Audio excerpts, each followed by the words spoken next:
Exaltado sea el Señor, amén. ¿Quién sino Él merece toda gloria y honor?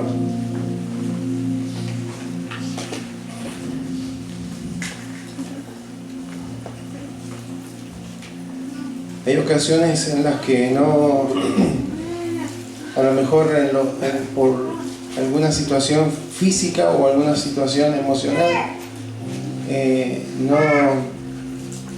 no tenemos la disposición de glorificar al Señor, ¿sí?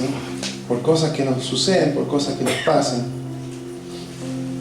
Pero estamos diciendo que Él merece gloria.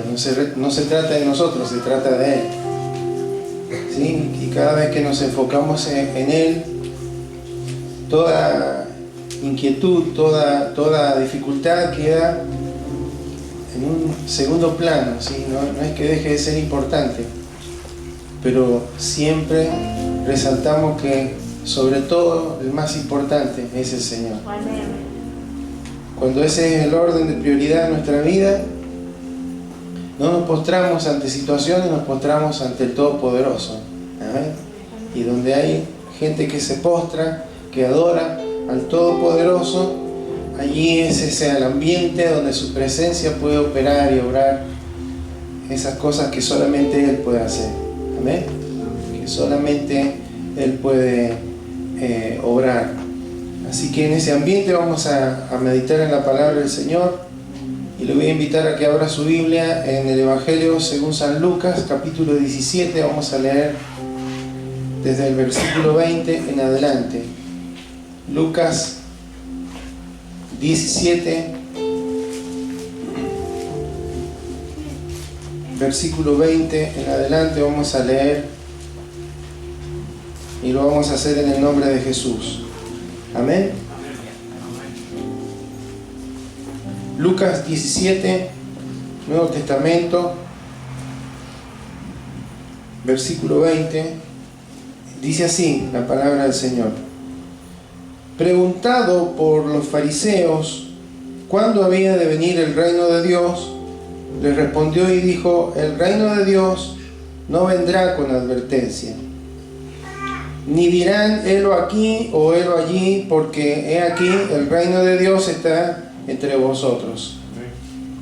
Y dijo a sus discípulos: tiempo vendrá cuando desearéis ver uno de los días del Hijo del Hombre y no le veréis. Y os dirán helo aquí o helo allí, no vayáis ni lo sigáis. Porque como el relámpago que al fulgurar resplandece desde un extremo del cielo hasta el otro, así también será el Hijo del Hombre en su día. Pero primero es necesario que padezca mucho y sea desechado por esta generación. Como fue en los días de Noé, así también será en los días del Hijo del Hombre. Comían, bebían, se casaban y se daban en casamiento hasta el día en que entró Noé en el arca, y vino el diluvio y los destruyó a todos. Asimismo, como sucedió en los días de Lot, comían, bebían, compraban, vendían, plantaban, edificaban. Mas el día en que Lot salió de Sodoma, llovió del cielo fuego y azufre y los destruyó a todos. Así será el día en que el Hijo del Hombre se manifieste. Amén. Invito a que oremos. Señor, te agradecemos una vez más por la bendición que tenemos de estar en este lugar, Señor, y estar en tu casa, que es tu iglesia, el cuerpo de Cristo. Gracias, Señor.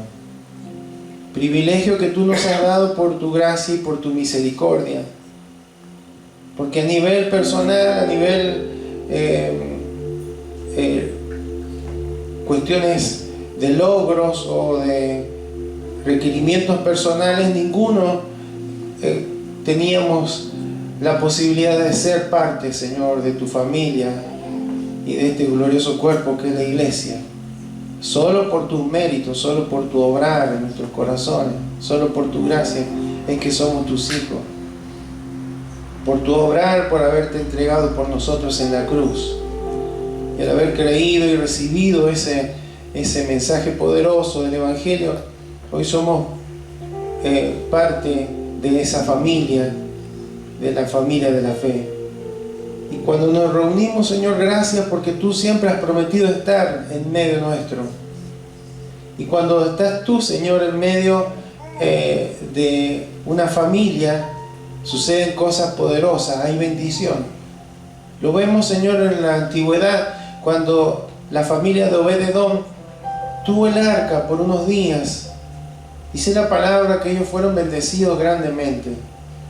Pero no solamente que hubo una bendición temporal o una bendición de tipo material, de tipo espiritual, sino que se extendió porque tanto ese varón como sus hijos fueron parte de aquellos que estuvieron adorándote, Señor, en la adoración de todo el pueblo ante tu altar, Señor.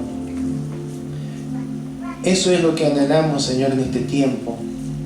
Ser gente que disfrute de tu presencia, que ame tu presencia, que ame buscar tu rostro, que ame rendirse ante ti, Señor. Porque esa es la gente que podrá tener la posibilidad de ver tu obrar y tu accionar en medio de cualquier situación, Señor. A veces trayendo una solución inmediata, a veces solamente dándonos la fuerza y la fortaleza para seguir adelante. Pero siempre tu presencia se manifiesta de una manera poderosa, Señor. Dándonos fuerza donde no las tenemos. Obrando un milagro donde nada se puede hacer. Abriendo una puerta donde ha permanecido cerrada por mucho tiempo. Por eso gracias, Señor, porque tú estás en este lugar y eres digno de que te adoremos, eres digno de que te obedezcamos, eres digno de que te honremos, Señor, con nuestras vidas. Por eso, Señor, es que queremos abrir nuestros corazones para recibir la semilla de tu palabra, Señor, para que ella pueda encontrar, Señor, una buena tierra y que pueda, Señor, resultar en un fruto, Señor. No un mensaje más, no una palabra más, sino que podamos funcionar a través de esa palabra implantada, Señor, en nuestros corazones, Señor. Necesitamos de ti, necesitamos de tu instrucción, de tu dirección, porque estamos en tiempos difíciles, Señor. Sin embargo, creemos que tú nos guías, Señor, y que no nos dejaste solo. Tú enviaste al Espíritu Santo, Señor, como nuestro ayudador, como aquel que está al lado de alguien para ayudarle, Señor, en su debilidad, en su limitación. Gracias, Señor, por tu presencia y por guiarnos. Que sea tu Espíritu Santo también, Señor, guiándonos a toda verdad a través de esta palabra, Señor, incluyendo mi vida, mi corazón, mis pensamientos, para que pueda estar transmitiendo lo que está en la perfecta voluntad del Padre. Te lo pedimos en el poderoso nombre de Jesús. Amén y amén. Encontramos en los evangelios que cuando Jesús hablaba, por supuesto que había enseñanzas prácticas y de todo tipo, tocando tantos temas. Sin embargo, también él hablaba acerca de los tiempos finales. Eso se llama la escatología, lo que habla de los tiempos. Cuando decimos finales, los tiempos finales o los últimos tiempos empezaron después de que Jesús resucitó y ascendió a los cielos. A partir de ahí empezaron los últimos días. Amén. Alguna vez lo hablamos, porque hay gente que dice, bueno, pero ¿hace cuántos años que estamos en los últimos días? Y sí, son los últimos días. La primera iglesia creía que Jesús regresaría pronto, y cada generación que ha ido pasando ha tenido esa misma sensación como la que hoy usted y yo tenemos. Lo cierto es que vamos a ver a través de esto que hemos leído cómo hay alguna indicación de cómo serían esos tiempos finales, cuál sería la atmósfera espiritual que reinaría en los días que se manifestara el Hijo del Hombre. Aquí hay unos fariseos, los fariseos eran una secta, unos religiosos judíos, que le habían oído hablar a Jesús acerca de esos tiempos finales y querían tener una fecha. ¿Cuándo va a ser esto? Jesús le aclara que no va a haber una advertencia, o sea, dice Jesús, no será esto algo que se avisará, sino que dice ahí que será como un relámpago, algo como es un relámpago, algo repentino, algo muy rápido. También dice, tengan cuidado porque en ese mientras tanto va a haber gente que va a decir, acá está el Cristo, ¿sí?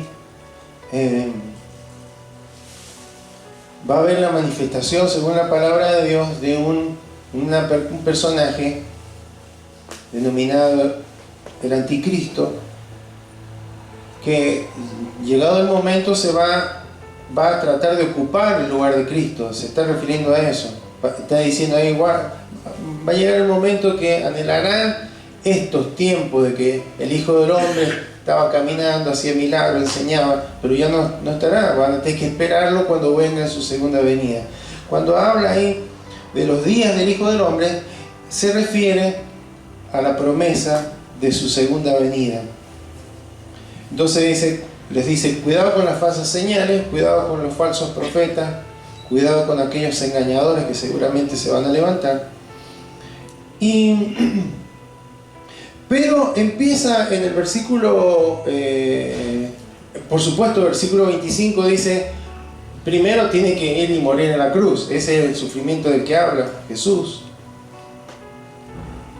Y le dice en el versículo 26, va a ser como en los días de Noé, ¿sí?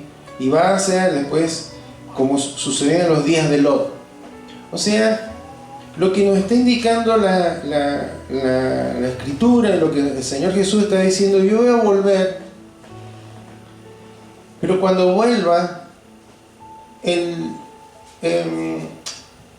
tiempo no va a estar determinado de su regreso por algo cronológico. Vieron que hay mucha gente que a lo largo de los siglos han sacado cuentas, y va a ser en este año, va a ser en el año 2000, va a ser en el año, bueno, hay unos que dijeron que era 1914, 1925, y han ido cambiando fechas, pero lo que nos enseña el Señor es que no se trata de una fecha, se trata de un ambiente espiritual y moral.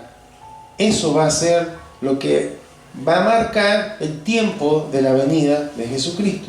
Entonces, no se puede hablar de fechas, se pueden sacar cuentas de fechas, bueno, porque no va a pasar una generación y sacamos cuenta, bueno, de que Israel se estableció como nueva nación, son 70 años para que pase una generación, y bueno, ya pasamos, o estamos llegando a esto, pero no se trata de una fecha, se trata de un ambiente espiritual, ¿sí? Entonces Jesús enseña cómo va a ser ese ambiente espiritual como los días de Noé y como los días de Lot, donde había un ambiente moral muy decaído, muy pervertido, ¿sí? Entonces serán tiempos moralmente intolerables, como que estaba diciendo el Señor Jesús. Y esa profecía, hermano, que el mismo Jesús dice, está vigente. Amén, está vigente. Entonces, vamos a repasar rápidamente cómo eran los días, cómo fueron los días de Noé, cómo fueron los días de Lot, porque es importante que tengamos presente que Cristo viene. Amén, Cristo viene. El día de Jesucristo, el día de su venida está cada vez más cercano. No importa la fecha, pero sí nos debe importar lo que vemos en la sociedad en general, en el mundo, en cuanto a su actitud ante Dios y su actitud ante el prójimo. Vamos a Génesis 6:5. Acá vamos a leer varios versículos, ¿no? Tenga ahí Lucas a mano, Lucas 17, pero vamos a ir viendo la Escritura, porque la Escritura, la Biblia, se interpreta a sí misma, ¿no? Siempre va hablándonos. Dice: vio Jehová que la maldad de los hombres era mucha en la tierra, y que todo designio de los pensamientos del corazón de ellos era de continuo solamente el mal. O sea, había una maldad y pensamientos malvados generalizados. Está hablando de plural ahí porque hablaba en general. La humanidad, después que el hombre pecó, fue decayendo, ¿no? Y bueno, llegó a esta temporada en la que vivió Noé. Y entonces no había ningún freno moral. Se vivía de una manera desordenada. Es probable que se celebraba o se celebrara el pecado, lo que ofendía a Dios. ¿Por qué? Porque había maldad y pensamientos de maldad. Versículo 11 de Génesis 6, ahí un poquito más abajo. Había corrupción, dice, y se corrompió la tierra delante de Dios, y estaba la tierra llena de violencia.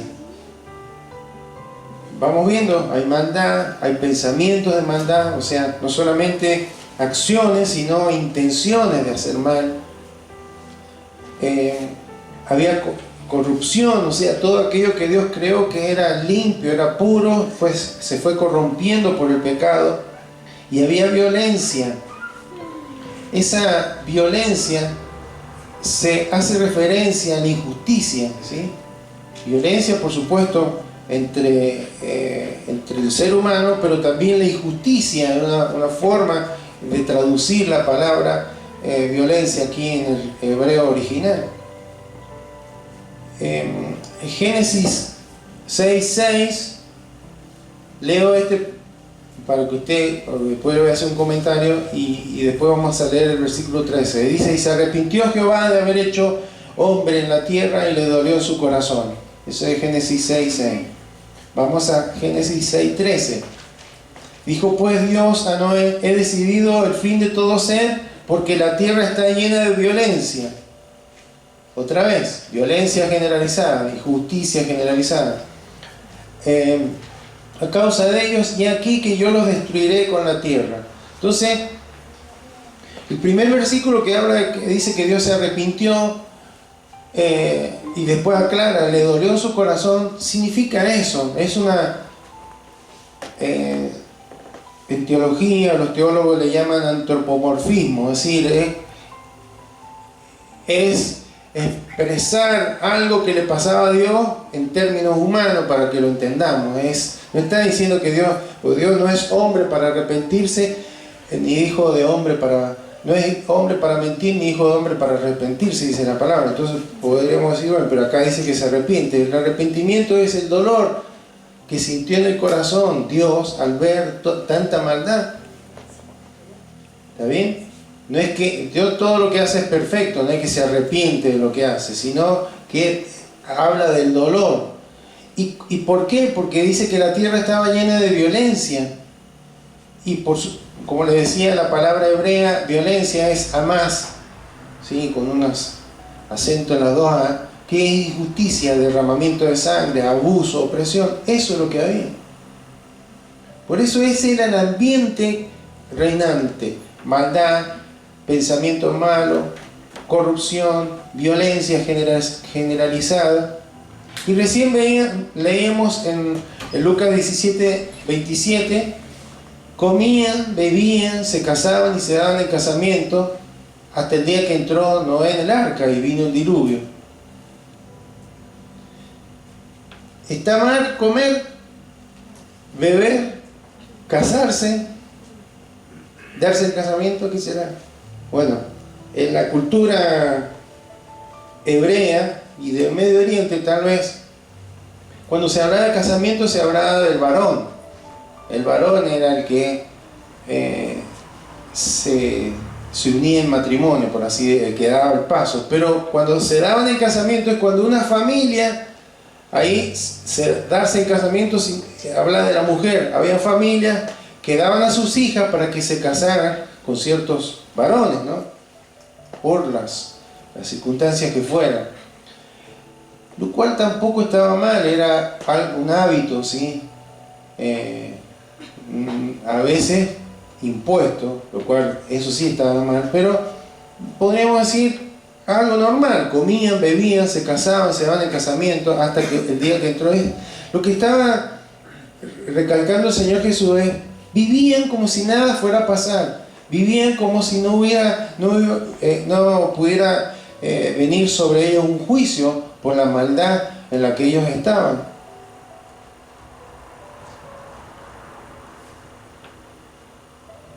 Génesis 6:3 dice ahí: dijo Jehová, no contenderá mi espíritu con el hombre para siempre, porque ciertamente él es carne, mas serán sus días 120 años.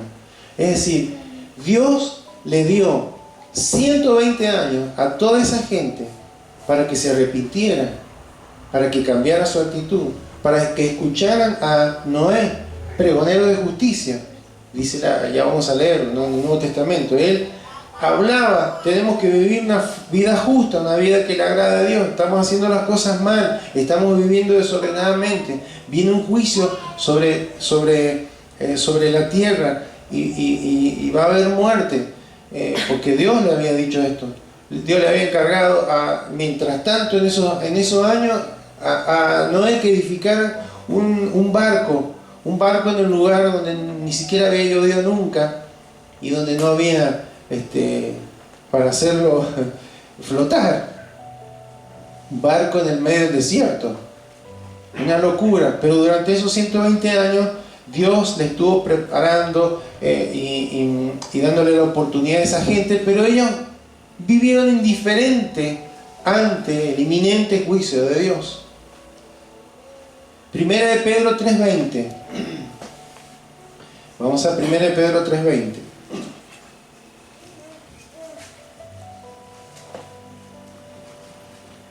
Primera de Pedro 3:20 dice: los que en otro tiempo desobedecieron, cuando una vez esperaba la paciencia de Dios en los días de Noé, mientras se preparaba el arca, en la cual pocas personas, es decir, 8, fueron salvadas por agua. Es decir, Dios es misericordioso. ¿Por qué fueron 120 años? Porque Dios extendió su misericordia, dijo: bueno, le voy a dar una oportunidad, van a tener 120 años. 120 años para nosotros es mucho, ¿no es cierto? Mire, el otro día escuchaba en la radio que ya han nacido niños que van a vivir 150 años. ¿Alguno lo ha escuchado? Porque la forma de vida, cierta alimentación, ciertas medicaciones van a permitir que se extienda el nivel de vida. No sé si vamos a llegar tanto, ¿no? No sé si estará bueno o estará malo. Lo cierto es que la población se está envejeciendo, la de nuestra nación, ¿sí? Y ya es irreversible.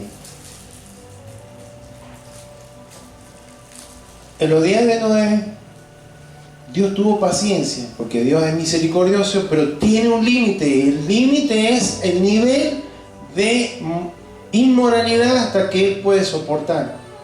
¿Está bien? Entonces, Él dijo, como Él conoce todo, dentro de 120 años va a ocurrir un juicio. Entonces les dio la oportunidad para que se arrepientan. Dice que solamente se salvaron 8. Noé, su esposa, sus 3 hijas y sus 3 hijos con sus 3 esposas. ¿Sí? Entonces, por eso dice que son 8, porque fueron salvadas. Génesis 7:1. Le voy lento porque la Biblia va explicando todo. Yo le redondeo, le voy uniendo lo que leemos, pero el tema es que quede bien el concepto. Dijo luego Jehová a Noé: entra tú y toda tu casa en el arca, porque a ti he visto justo delante de mí en esta generación. ¿Saben por qué? Porque siempre, vamos a ver más enseguida, que Abraham intercedió por Sodoma y Gomorra. Siempre Dios procura encontrar a alguien justo, y acá había uno solo, Noé. Y bueno, por esa su justicia, el creerle al Señor, el tener temor del Señor, por lo que le había encomendado, fue una bendición para su esposa y sus hijos. La verdad que no sabemos si ellos fueron tan justos, creyeron solamente porque sus padres se los indicó. Pero lo cierto es que ahí dice el Señor que Él fue justo en esa generación. Vamos a Hebreos 11:7.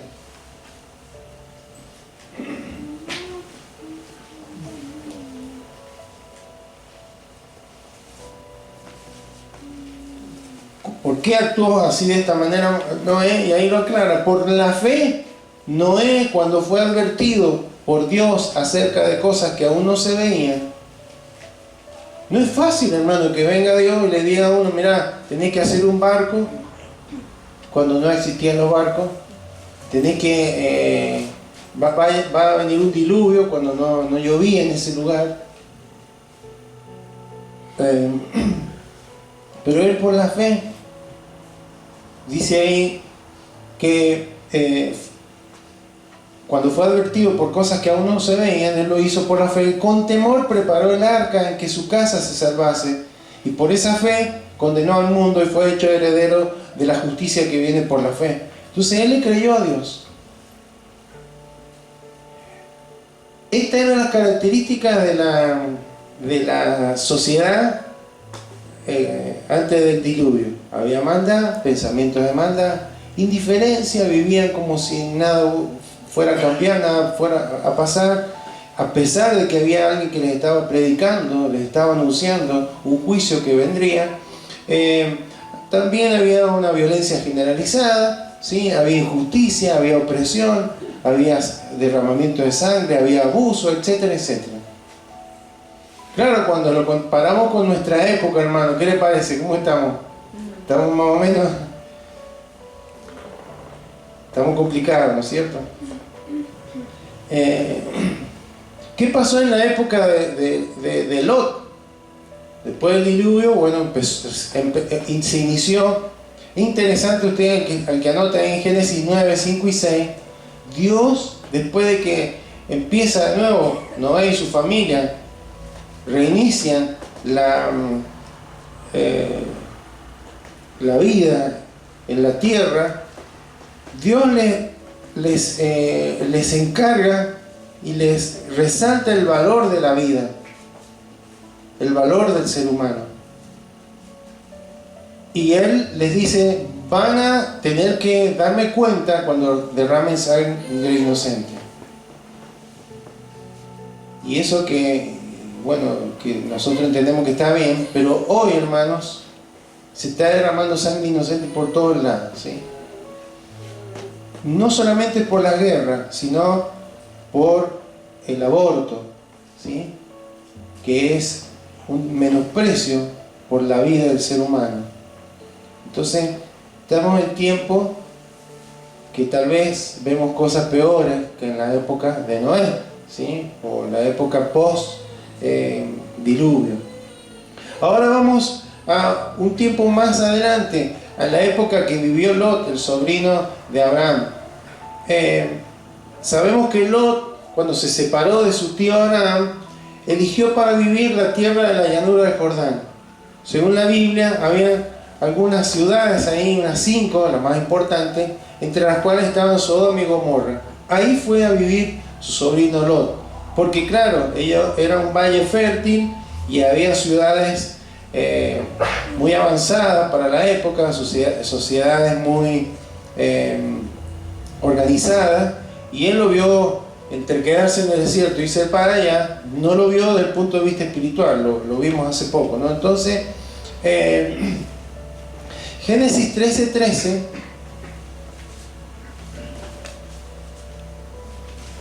vemos que también acá había una maldad, una corrupción generalizada. Dice, mas los hombres de Sodoma eran malos y pecadores contra Jehová en gran manera.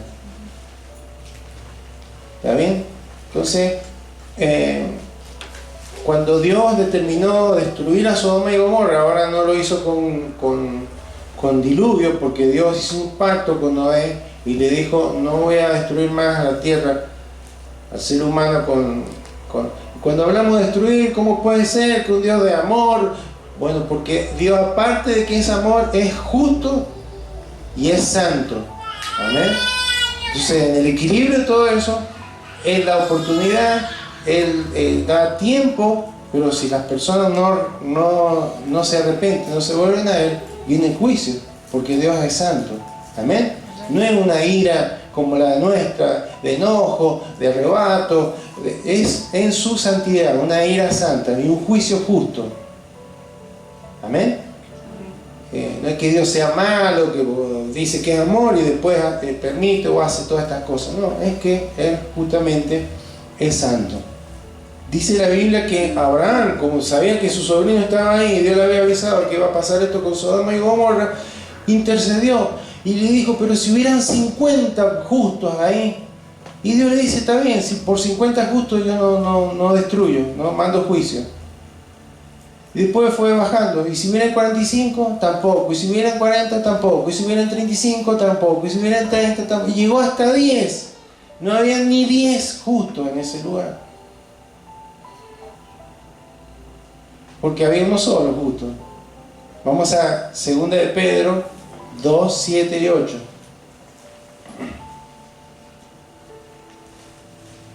Segunda de Pedro 2, 7 y 8 dice: y libró al justo Lot, abrumado por la nefanda conducta de los malvados, porque este justo, que moraba entre ellos, afligía cada día su alma justa, viendo y oyendo los hechos inicuos de ellos. Nefanda significa cruel, perverso, inmoral. Es decir, había uno solo ahí, y que Dios le dio la oportunidad de ser salvado junto a su familia. Y había un ambiente opresivo, porque cuando dice que Él afligía cada día su alma justa, ¿por qué? Porque la cultura, la forma de vida, oprimía a aquellos que querían, como Él, hacer la voluntad de Dios. Había una hostilidad hacia aquellos que vivían en una forma justa. Entonces esta era la característica de la sociedad, algunas de las características de la sociedad en la época de Lot. Y también había un desprecio hacia lo que era santo, a lo que era sagrado. No lo vamos a leer, pero ahí en Génesis 19 dice que Dios envió a 2 ángeles para avisarle a Lot que iba a ocurrir la destrucción de Sodoma y Gomorra. Entonces, como era algo común, era algo sagrado en esa época, en Oriente, en la hospitalidad, el recibir a las personas, a los extranjeros, y tratarlo de una manera correcta. Él lo recibió, Lot lo recibió en su casa, le preparó una comida, le dio un techo, pero dice que los hombres de la ciudad querían que sacaran afuera a esos enviados de Dios, porque los querían violar. Cuando uno ve los originales, o el sentido de los originales, del original en hebreo, dice que jóvenes y viejos y todo el pueblo sin excepción estaba ahí.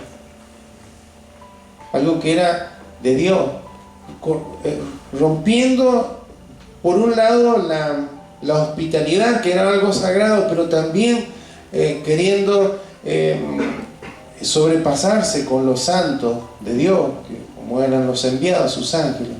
Entonces, hermanos, ellos no era que eran curiosos, que querían conocerlo, ellos querían tener intimidad con esos varones. Entonces, este es el ambiente que había en la época de Lot. Un ambiente espiritual muy fuerte, muy sucio.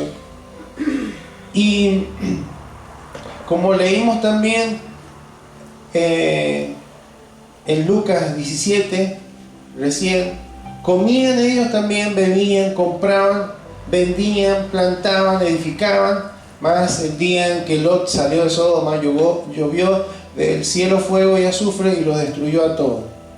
Siempre fue del cielo, ¿vio? Para que quedara claro que era un juicio de Dios, no era un fenómeno atmosférico, era un juicio de Dios. Entonces, ¿qué nos dice todo esto? Otra vez, no es malo comer, no es malo beber, comprar o vender o plantar o edificar, Pero el tema, hermanos, es que el materialismo había dominado la sociedad en la época de Lot, ¿sí? Y no había límite, no había freno, todo era lo material, todo era las pasiones, todo era satisfacer las pasiones del corazón del ser humano. Entonces el materialismo dominaba. Vamos sumando todo eso está diciendo Jesús. Va a haber un momento en que el mundo va a estar como en la época de Noé y como en la época de Lot. Y por supuesto, algo que siempre conocemos acerca de Sodoma y de Gomorra es la inmoralidad. Judas 7, vamos a Judas 7. Judas capítulo, tiene un solo capítulo, ¿no? Pero el versículo 7 dice ahí, como Sodoma y Gomorra, ¿lo encontró? Está al final, antes de llegar a Apocalipsis. Dice, como Sodoma y Gomorra y las ciudades vecinas, las cuales de la misma manera que aquellos, habiendo fornicado e ido en pos de vicios contra la naturaleza, fueron puestas, por ejemplo, sufriendo el castigo del fuego eterno. Bueno, cuando dice ahí, habiendo fornicado, hablaba de esto como una entrega, ¿sí? una continua forma o estilo de vida. Y cuando habla en pos de vicio contra la naturaleza, conocemos esto, ¿no? Hablaba de la sodomía, ¿sí? La homosexualidad y las relaciones que iban contra el diseño de Dios. Entonces, hermanos, por esto vino estos juicios vinieron en el caso del diluvio y luego en el caso de Sodoma y Gomorra.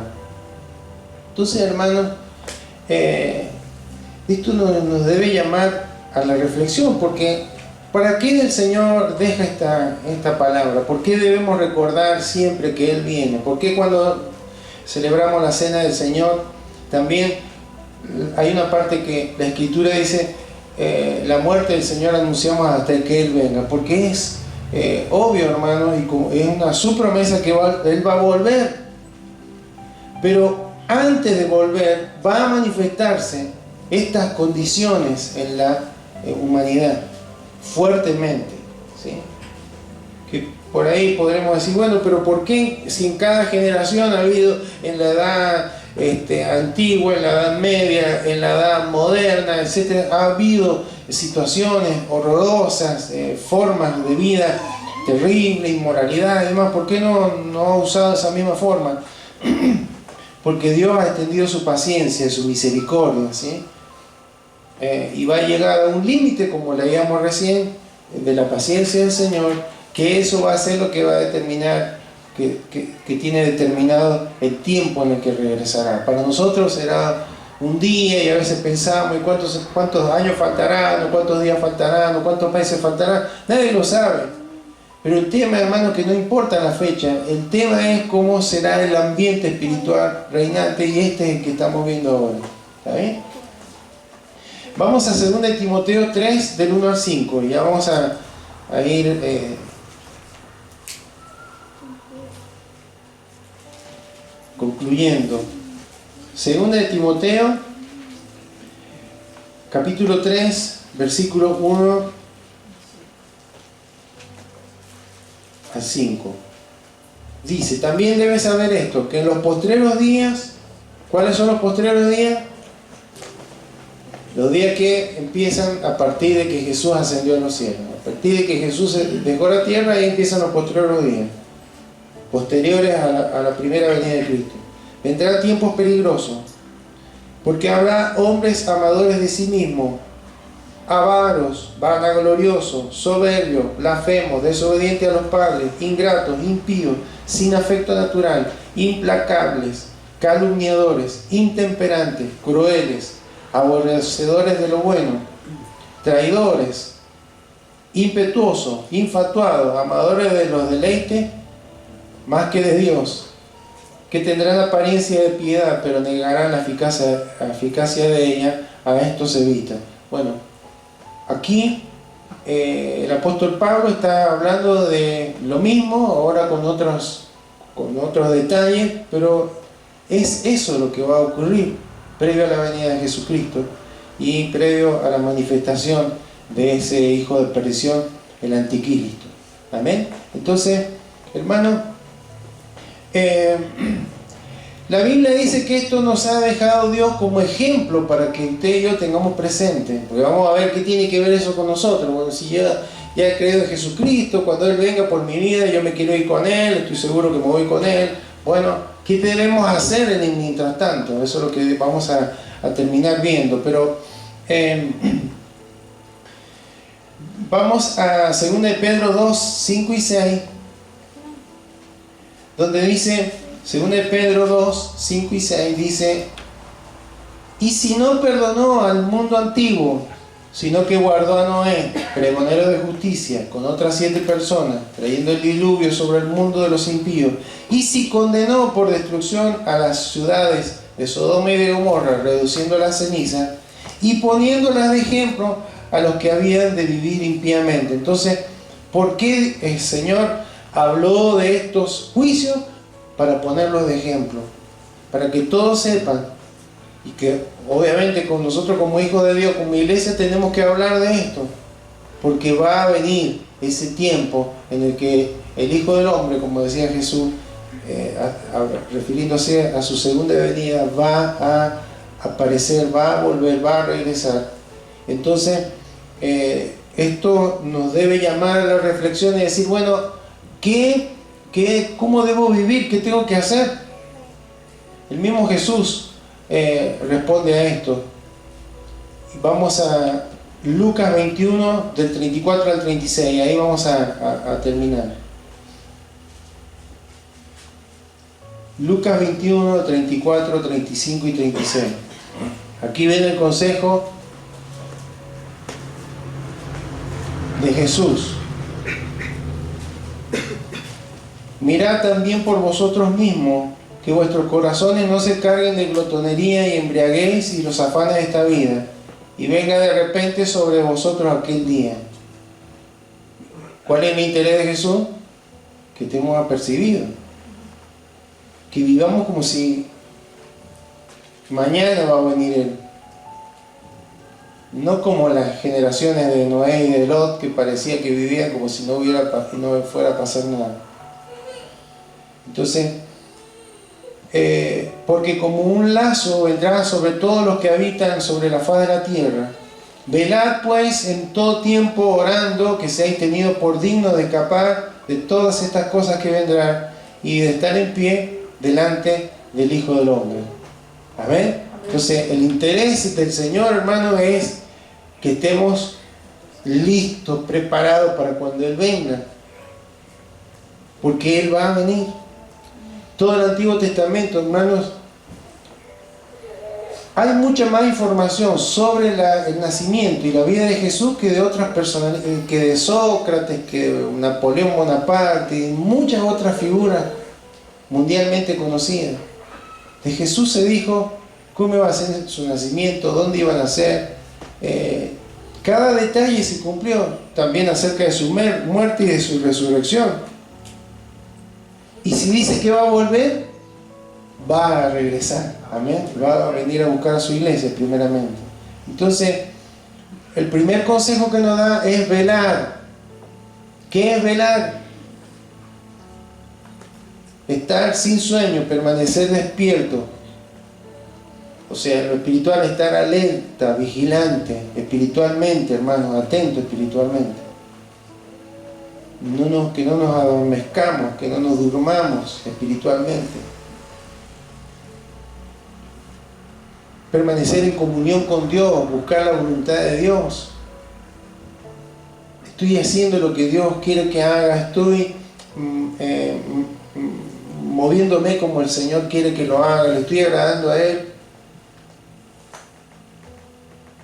Por eso es que no hay una fecha, porque si no, como por lo general ocurre, a último momento trataríamos de arreglar las cosas. No, hay que estar preparado. para que cuando el Señor venga por nuestras vidas, estemos, como dice ahí, estar en pie delante de Él, ¿sí? Y que Él nos puede decir: bien, buen siervo y fiel. Entonces hay que velar. Dijo ahí: mirad por vosotros mismos, vuestros corazones. Cuidado, no se carguen, no entren en lo mismo, no se carguen, no pongan su mirada en lo temporal. No entren en la rutina, en el hábito, en la cultura. Ustedes son del mundo, están en el mundo, pero no son del mundo. Amén. Entonces, mirad también por vosotros mismos, vuestros corazones, guárdense de la codicia, del materialismo, del vivir como si no fuera nada a pasar, de que está todo bien.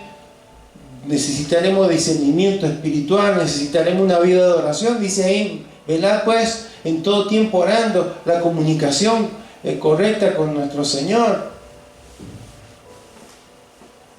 Amén. Entonces esta es la actitud con la que debemos esperar al Señor. Y debemos, por supuesto, anhelar que Él regrese. No, porque quiero ver algunas cosas, quiero disfrutar algunas cosas. Hermano, lo mejor que podría pasar es que venga Cristo, ¿sí?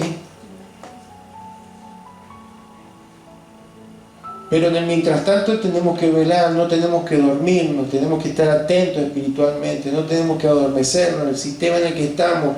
Antes la maldad era vista, era observada, hoy se publica a través de los medios, a través de las redes sociales. Se aplaude lo que está mal. Como decía el profeta: lo que es bueno se lo llama malo y a lo que es malo se lo llama bueno. Entonces debemos estar atentos y tenemos que estar preparados, mantenernos despiertos, evitando todas distracciones, evitarnos dormirnos espiritualmente. Para eso tenemos que orar, clamar al Señor, buscar su voluntad. Amén. Segundo, tenemos que santificar nuestra vida, vivir en santidad. Él nos ha apartado para Él. Cuando Él nos llamó, hermano, nos llamó para que Él nos ayude a vivir la vida que nosotros queremos vivir. Tenemos que vivir la vida que Él quiere que vivamos. Así es. Amén. Una vida completa para el Señor. Primera de Tesalonicenses 5:23 dice algo respecto de esto. Primera de Tesalonicenses 5:23 dice: y el mismo Dios de paz os santifique por completo, y todo vuestro ser, espíritu, alma y cuerpo sea guardado irreprensible para la venida de nuestro Señor Jesucristo. ¿Hay que vivir en santidad o no? No es optativo, es el resultado, hermano, de haber nacido de nuevo, de haber sido hecho una nueva criatura. Entonces, además de velar, debemos santificar nuestras vidas, vivir como gente apartada para Él, para agradarle a Él, no agradarle a los demás, agradarle al Señor. Tercero, debemos testificar de Cristo. Por ahí en el capítulo 10 de Romanos dice: pero ¿cómo pues invocarán aquel en el cual no han creído? ¿Sí?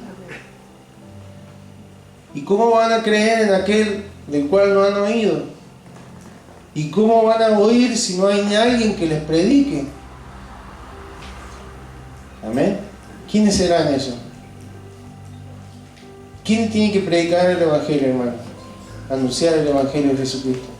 Nosotros como iglesia. Y cada día, hermano, hay compañeros de trabajo, compañeros de estudio, gente a nuestro alrededor que necesita conocer esto, saber. Parece duro, pero mientras usted y yo hablemos lo que dice la palabra, dice que la Biblia, que Dios va a venir a buscar a su pueblo y que tenemos que estar listos. Si no, después va a venir un juicio.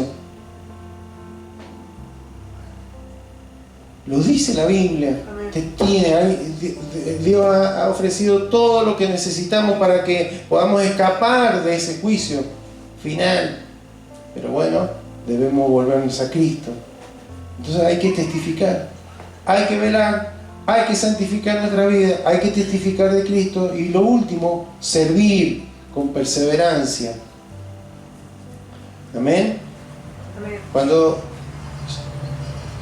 al saber que Cristo viene, hermano, eso nos debe impulsar a vivir una vida de servicio, a ocupar nuestra vida, a servir al Señor, a servir a la iglesia, a servir al prójimo, usando lo que Dios nos dio. ¿Qué nos dio el Señor?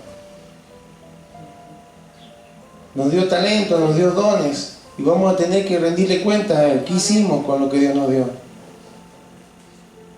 Entonces, para escuchar bien, buen siervo y fiel, en lo poco has sido fiel, en lo mucho te pondré, hermano, tenemos que ser fieles. No está diciendo perfecto, está diciendo fiel. Hay gente que persevera, que se mantiene, que sirve, que da lo mejor de sí. Ahí en Mateo 25 tenemos la parábola de los talentos. No se trata de la cantidad que podamos haber recibido, se trata de qué es lo que hacemos con lo que Dios nos ha dado. Amén. Entonces, hermanos, todo lo que está sucediendo a nuestro alrededor, las cosas que vemos, las noticias que escuchamos, además de las cuestiones que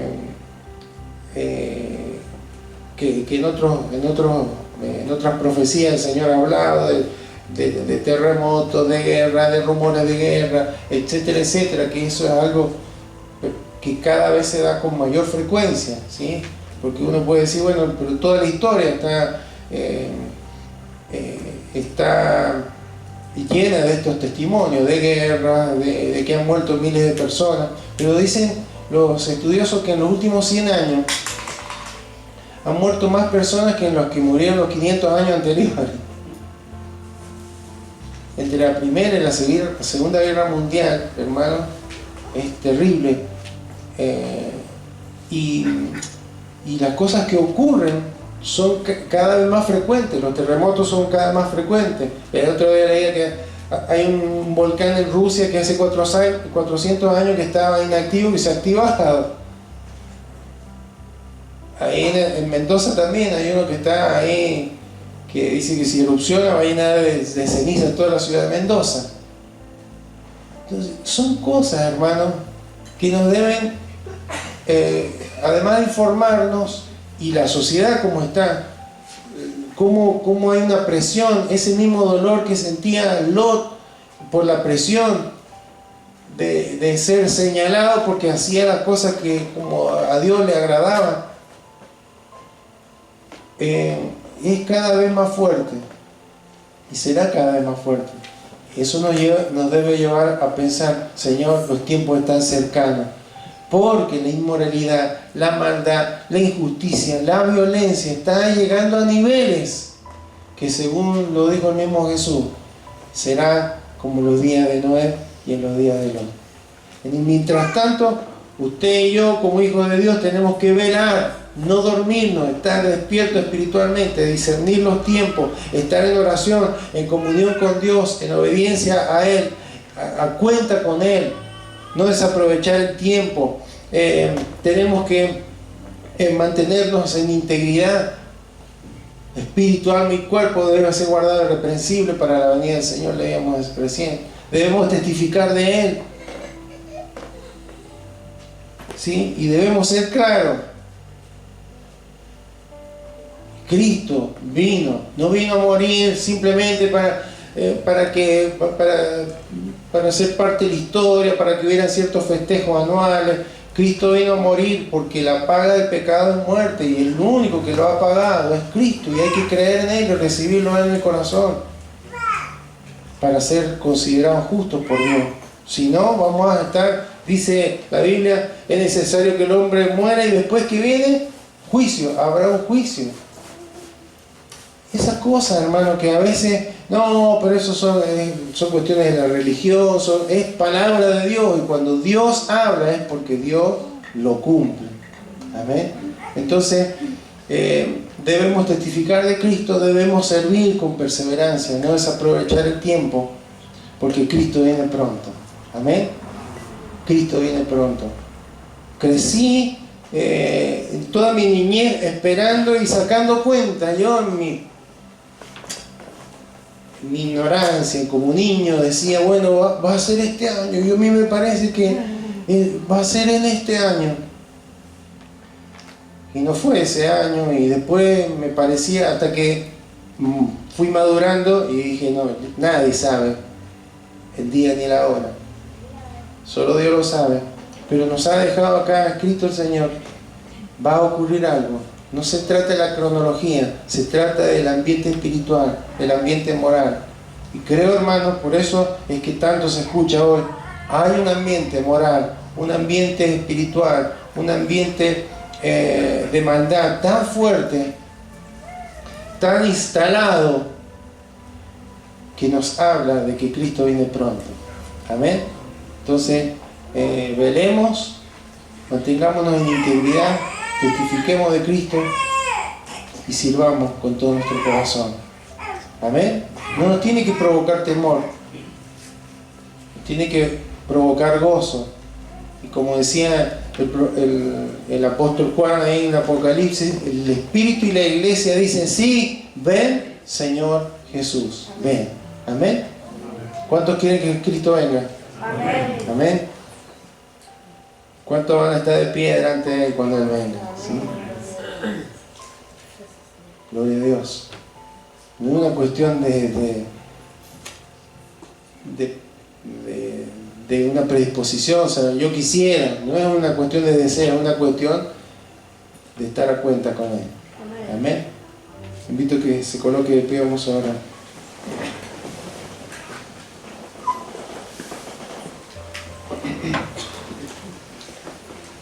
Padre amado, en esta tarde te damos gracias, Señor, porque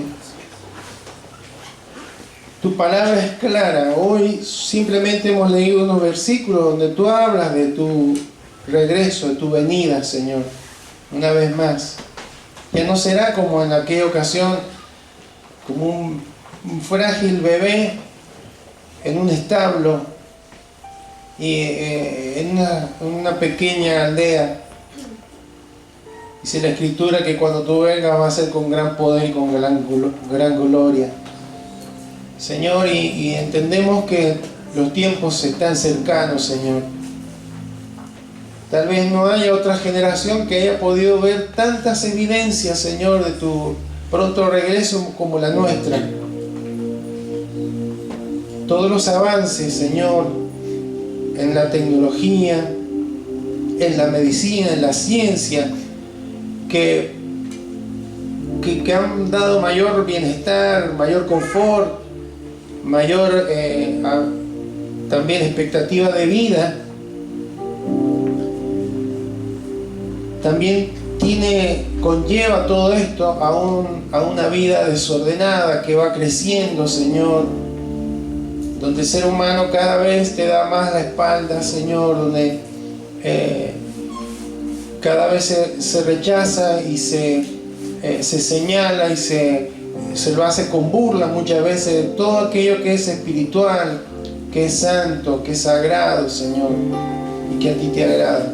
Nos movemos en esos ambientes, Señor. Pero lo interesante es que tú nos informas qué es lo que va a ocurrir en los días previos, Señor, en las épocas previas, Señor, y son las cosas que estamos viendo hoy, Señor. Sociedades que se derrumban, Señor. Dicen los estudiosos, los científicos, que ya se están generando, fabricando robots, porque una de las epidemias que viene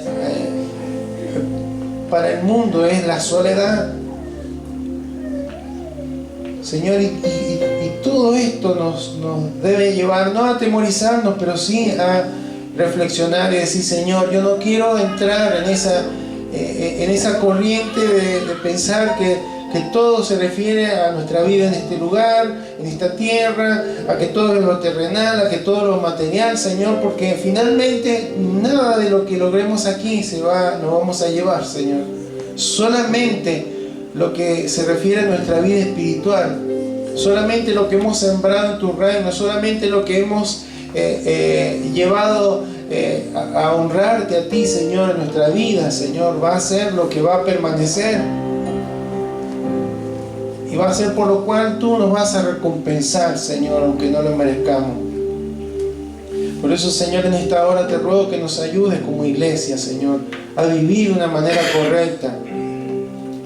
A no vivir como si nada va a pasar, como si nada va a ocurrir, Señor. A veces que podemos como iglesia estar tan dormidos, tan adormecidos, Señor, como lo está el mundo.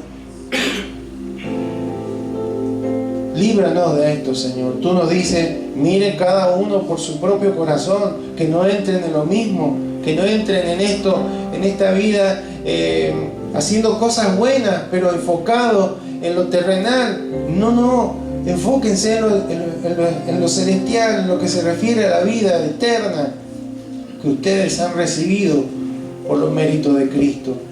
Señor, ayúdanos, Señor, ayúdanos a preparar a la próxima generación, Señor, para las cosas que vendrán.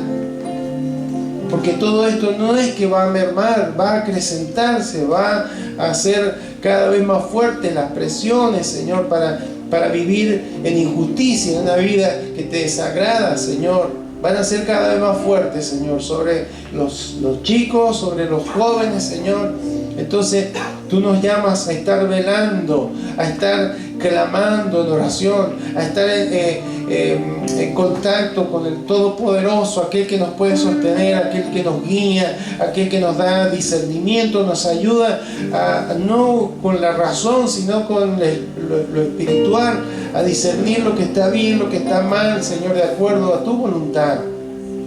No de acuerdo a las opiniones o a los argumentos humanos. Señor, queremos estar viviendo en integridad, Señor, agradándote a ti, Señor. Porque tú vienes a buscar a tu iglesia, la llama como la esposa, la desposada. Vienes a buscar una iglesia vestida de lino fino y resplandeciente, Señor. Eso habla de nuestra vida espiritual. No habla de gente perfecta, pero sí de gente que te agrada, que te honra, Señor, con su estilo de vida, con su forma de conducirse. Queremos mantenernos en integridad y santidad. Queremos, Señor, ser testigos fieles de ti, Señor.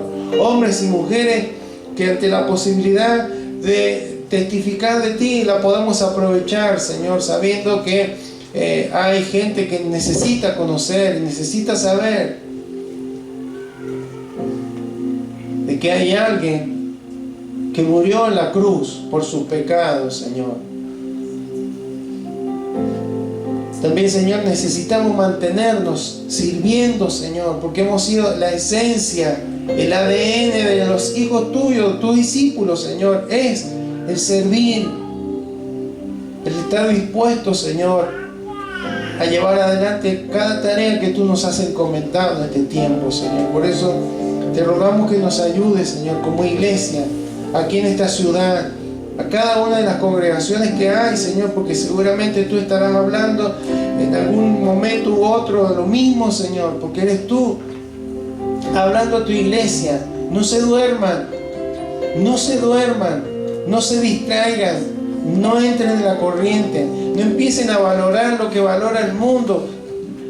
Prioricen lo espiritual, pongan la mirada en las cosas de arriba, no en las temporales. Señor, gracias. Gracias porque tú nos hablas con amor y porque tú vienes, porque quieres que estemos donde tú estás, Señor. Siempre lo dijiste.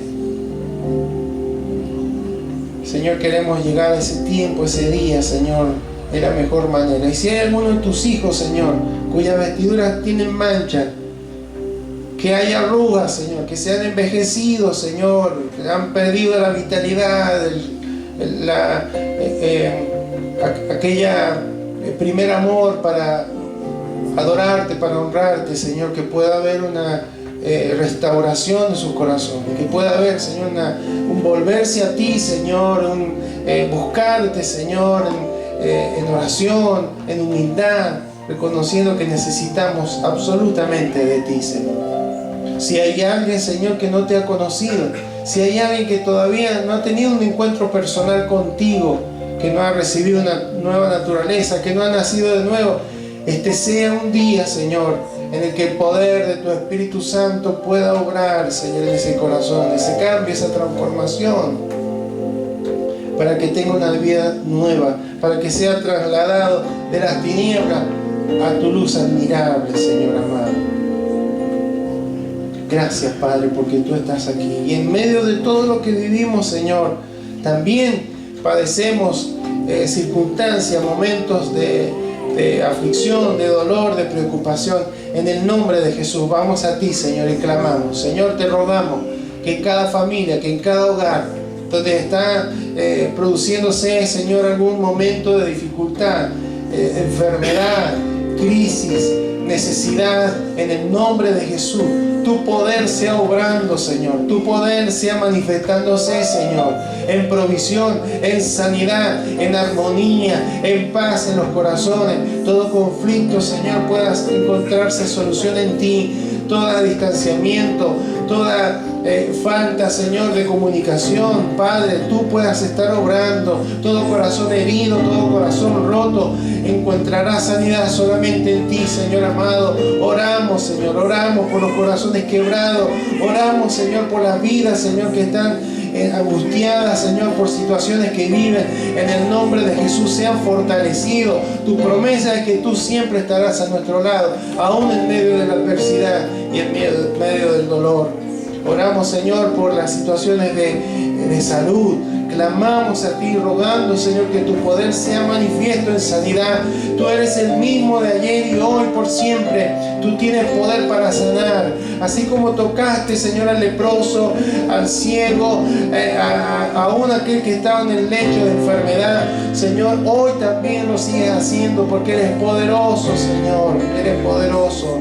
Oramos, Señor, para que todos aquellos tus hijos que hoy no han podido llegar porque están atravesando alguna enfermedad, sea tu poder, Señor, obrando. Sea una enfermedad física, Señor, biológica, o sea una enfermedad del alma, Señor, sea ansiedad, sea depresión, sea angustia, sea dolor, en el nombre de Jesús. Tú eres quien puede enjugar toda lágrima, Señor. Tú eres quien puede cambiar, Señor, toda tristeza en gozo. El poder en ti, Señor. Tú eres el que cambia, Señor, y que transforma, Señor, toda situación, Señor. Oramos, Señor, oramos por aquellos que están en necesidad. Oramos por este varón, Señor, por Santiago, este joven varón que está en una situación tan extrema, Señor, de salud. Oramos, Señor. Ten misericordia, tu mano poderosa pueda tocar, Señor, esa vida. Si está en ti, Señor, obrar sanidad y obrar un milagro, solo tú lo puedes hacer, Señor.